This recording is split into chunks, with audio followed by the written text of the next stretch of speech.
মা ও মা কি হয়েছে? আরে বাবা তাড়াহুড়া আমার সেই তুমি কি শুনো না কি আর এত তাড়াহুড়া? আমার সময় নেই আমার। বাবা ফোন করছিল খাসির মাংস আনছে হ্যাঁ তা আমাকে আর তোমার ছেলেকে যাইতে বলছি মানে নিমন্ত্রণ দিছে তো তাই যাইতে নিয়ে নিয়ে যাও। আমাদের কি একটু মাংস তো নিয়ে যাও। আমি ফেন কি দিয়ে করে। হ্যাঁ ভাত আছে না? ভাত আছে? তাহলে অল্প মাংস তো তুলে দেবা। হ্যাঁ যাও যাও যাও তাড়াতাড়ি যাও। আজকে খাওয়াটা ভালো হয়েছে। দুই বাপের বেঁচেছে খাসির মাংস পেয়েছি বাড়ি চলে আইতাছে বুঝে।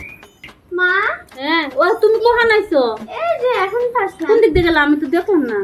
দিনে তো গেলাম কি করতেছো আমার ভাত খাওয়া দাওয়া হয়ে গেছে না তো ভাত তো আছে। তুমি না করলে তরকারি আনবা, আমি যে করলাম তরকারি আনা আনছো না তুমি তরকারি? ও বাবা আমার আশায় বসে আছো আবার কয়টা রান্দার মোড়া দিল না আমি আনুম আমার বাপের বাড়ি থেকে আর গান্ডে বিন্ডে গিল ভাই না খাইতে পারো না খাসির মাংস হাতে যখন খাওয়ার শখ জিব্বা লল্লর করে আবার ও যাওয়ার সময় লসে বসে গেছো গা।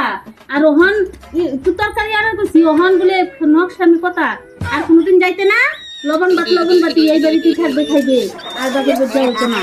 আনছি না যে কেন করতেছে হ্যাঁ। আনতাম না তোমার জন্য আমি বাপের বাড়ি থেকে আনবাম গো। হ্যাঁ আনছিস না তো আর যাও কে বন্ধ। আনবাম হ্যাঁ যাও বন্ধ। খাও বুড়ি এখন না খায়া থাকো না খাই থাকবো না খায়া রানবে তারপরে খাইবাম না খাই থাকতাম না রানবে এখন রানতে যায় পারবো না রান্ধুন রাইন্দে রাইন্দে খাও নালে আমি তো খাই আসছি আমার তো কোনো ইচ্ছে নাই